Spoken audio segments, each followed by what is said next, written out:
Hey, it's Liberty, and I know I'm a little late with this video, but today I'm going to be doing my November wrap-up and December TBR. I've done surprisingly well. I think this is probably one of my best reading months of the entire year. I have changed my goal on Storygraph to 35 books. Some people may say it's cheating, but there's just no way that 50 is going to be plausible, and I'd like to sort of make a goal that I can actually achieve. Sort of give me something to push through to the end of the year. If you like this, do give it a little thumbs up, and I make videos all about books, personality, history, a lot of things, so do check those out if you want. I'm going to shut up and get straight into it now. The first book I read in November was Red, White and Royal Blue by Casey McQuiston. Now, I know this book is beloved. I've heard a lot of things about this book before I had read it.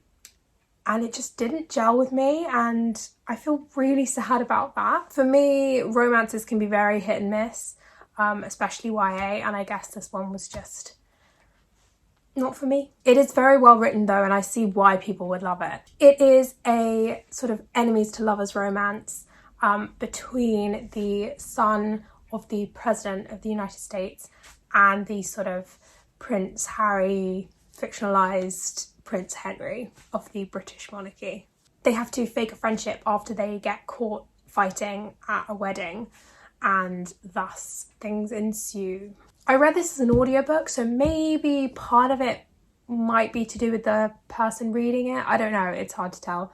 Yeah, I didn't feel for Henry the way that you're supposed to feel, and I actually found Alex rather annoying. And I mean, I'm not saying all characters have to be likeable, but I feel like in a romance they do. I want a spin-off novel with Nora, personally. Yeah, I tend to like my romance sort of not as the main purpose of the story, like within fantasy or historical fiction or something like that. And I know Alex did have, you know, his mother's re-election campaign and all this kind of stuff going on, but just, yeah, it wasn't for me. I'm currently reading Casey McQuiston's latest book, which is One Last Stop, and I love that. I think it's amazing. So yeah, I rated this one 3.75. I might actually drop that to 3.5. I'm waiting for the spin-off. The second book I read was The Royal Succession by Maurice de Rohan, which is the latest in my sort of series about the 100 Years' War that I'm reading. It's about the English and French monarchies, and at this point the king has just died, and he has left behind a pregnant queen and also has a daughter from his first marriage.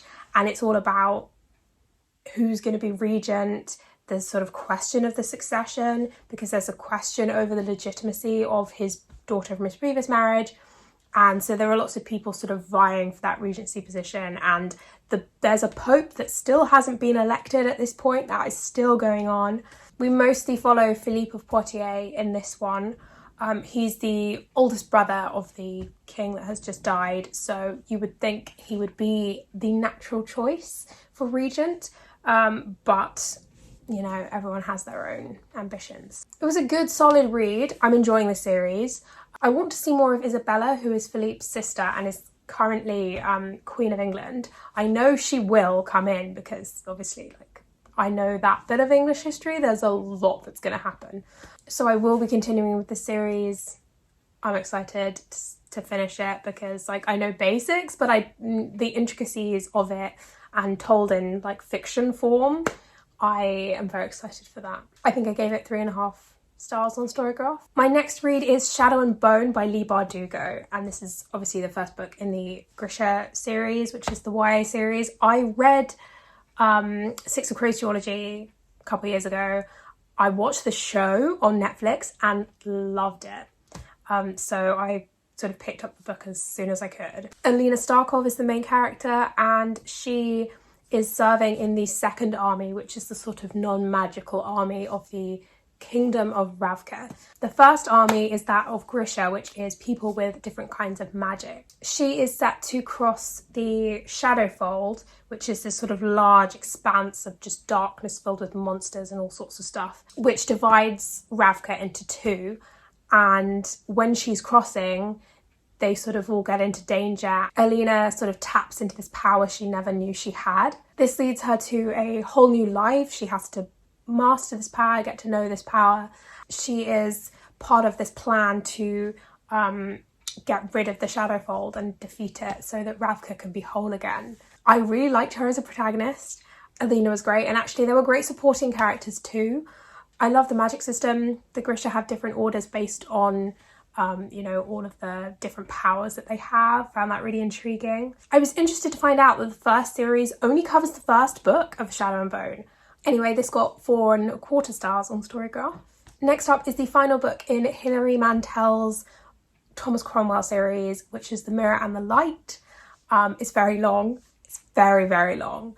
I did massively enjoy this, but I was getting a bit of fatigue towards kind of 80% of the way through. I was ready for it to end when it ended, which actually I think is it's a good thing.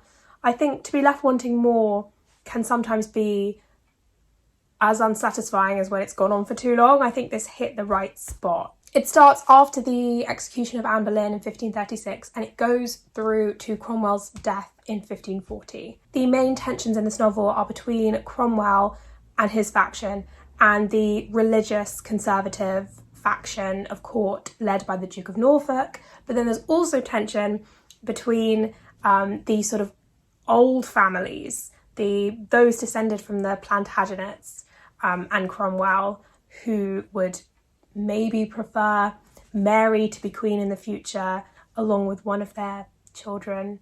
Not only do all these people resent the religious changes and also the setting aside of Mary, but they also resent the fact that he's the son of a blacksmith. Cromwell has several important quests to undertake in this novel. He has to find Henry a wife multiple times, which thanks to a newfound alliance between France and Spain has been made much harder than it should have been, and capturing Reginald Pole, who is one of Henry's Plantagenet cousins. I love that the future Mary I was such a huge part of this novel. I mean, I always say this, she has been massively maligned by history. She's not actually in the novel much, she's in it a few times, but she's obviously an important part of a lot of the discussions that are going on. Cromwell really protects her. You see that throughout the whole trilogy. And it's so interesting, that relationship, the dynamic that Hilary Mantel has created between these two. I would be so curious to find out the actual truth of that and what actually their relationship was like. I personally enjoyed the little detours into Cromwell's past that we got. We get sort of flashbacks to what happened previously in the novels, as well as his childhood, which I enjoyed because it's been a while since I read the previous two, and also that's just sort of how people's brains work. They don't not refer back to something just because, it's been X number of years or something. So it's, that was very much true to the sort of stream of consciousness. It made characters who were dead seem like they were still alive, which is obviously what happens. When people die, you don't stop thinking about them. They don't stop coming up in conversations. Their legacy lives on, especially if they've left a deep impression on you, like Thomas Wolsey and Thomas More did to Cromwell. And so this one got 4.5 stars. The last book that I read in November was Persepolis by Marjane Satrapi, and I think that's right. I know she went to a French school and there's a lot of French influence in Iran, so I hope I pronounced that right. This is a graphic novel, which is a fictionalized memoir. It starts when she's 10 years old in 1990 and it goes right the way through till she's in her mid-20s. And it sort of shows you what her life was like, sort of tells you all about her time growing up in Iran, sort of while the conflict with Iraq was happening, and various changes that go through in the government, political prisoners, that kind of thing. I read this as part of my upcoming video where I tested BuzzFeed quizzes to see if they were any good. And so if you want to hear more about it, do check that out. I'm not sure when it's coming out. I'm struggling a bit with the second book. I might have to DNF it. Oh, I hate doing that, but yeah. On to film and TV. I finished Memories of the Alhambra this month, and boy, oh boy, I loved that show so much. But I found the ending infuriating. It needs a second series. Like, I know it probably won't happen, but no one says there wouldn't be one. And like people have been petitioning to Netflix because it was made in conjunction with Netflix. So, I mean, it's a virtual reality game that goes wrong. Chanyeol's in it. Amazing cinematography. I really enjoyed the music. The plot was great. I mean, the romance was cute. Oh. Also, I really enjoyed Shang-Chi and the Ten Rings. It was great. All the actors were amazing. It was funny. You can definitely tell that the main actor was a stuntman as well as a actor. I think he pulls off all those scenes just amazingly. Awkwafina was funny. Just the whole way that lore and sort of mythology was incorporated into the film. I love it when people do that.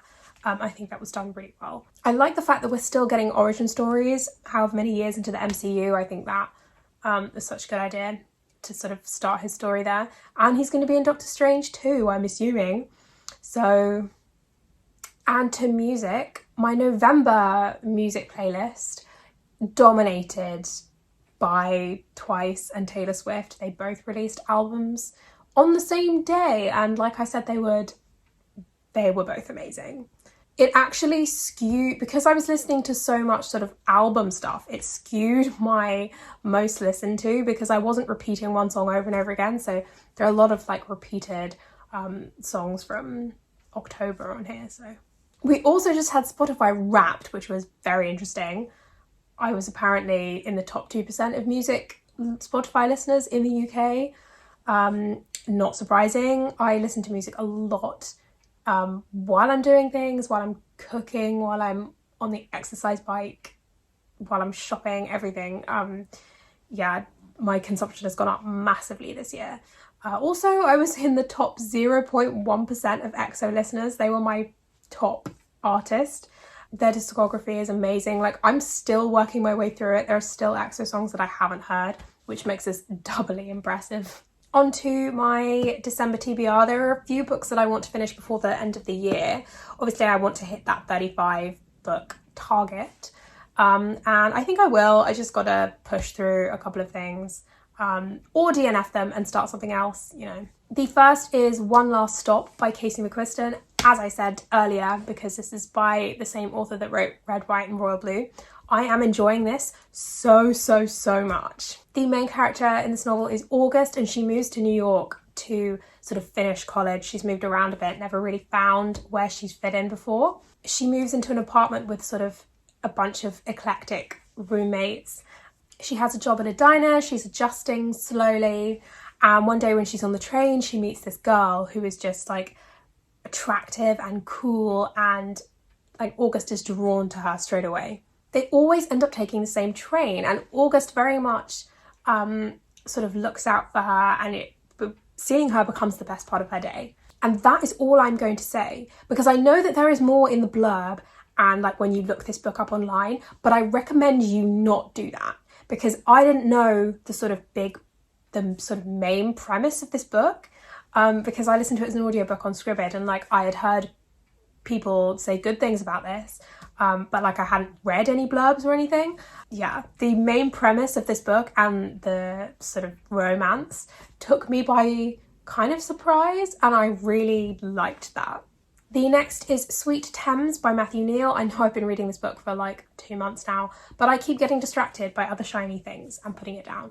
I mean, I've talked about this in another wrap up, so I'm not going to give a detailed synopsis, but it's you know, set in the 1800s in London, background of a cholera epidemic, and we follow an engineer who very much wants to sort of solve the city's like sewage problems. Like he knows and figures that that's the key to sort of stopping cholera, which is very true. All Grown Up is the next book that I'm reading. Again, this is part of my BuzzFeed video. I'm struggling with this, so this might be a DNF, but yeah, our main character is again in New York.